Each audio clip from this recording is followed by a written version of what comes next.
You ever been in a house with a cousin you've never met? You both share the same nose, same laugh, same inherited rhythm in the hips, but nobody taught you how to speak to each other. So you stand in the same room, awkward, familiar strangers. That's us. That's me and you. Africa and the diaspora. Two cousins, one stolen, one left behind. Both wounded by history.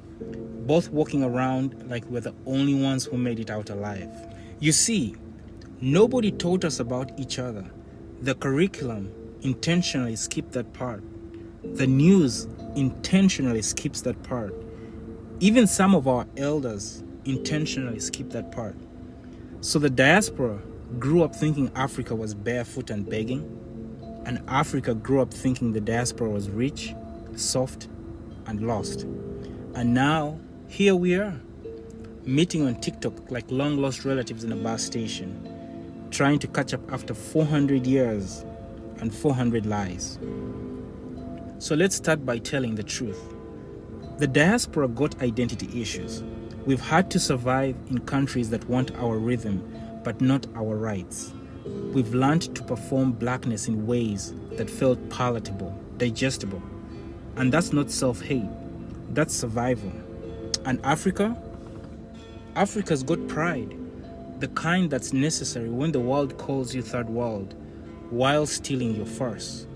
The kind that says, we don't need you, even when we do. We are both defensive and we are both tired.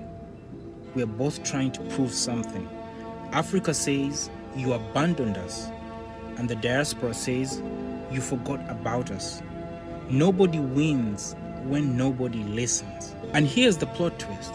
The people who benefit from this silence, it's not us.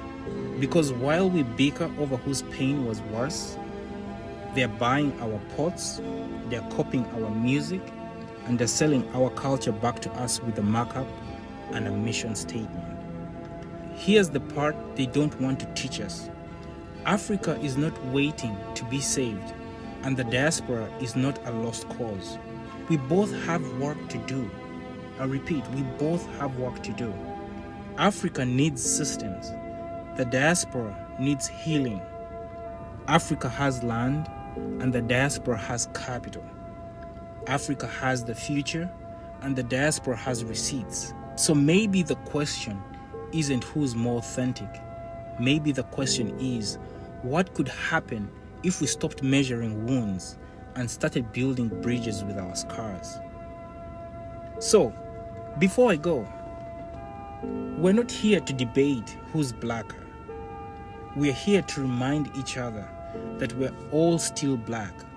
We're all still black. And the world is still structured to make sure we never work together long enough to matter. So let's break that. Let's build anyway. Let's plan anyway. And let me finally introduce myself properly on behalf of the African continent. My name is Timothy Odwongo. I'm your cousin, not your competition. Let's move.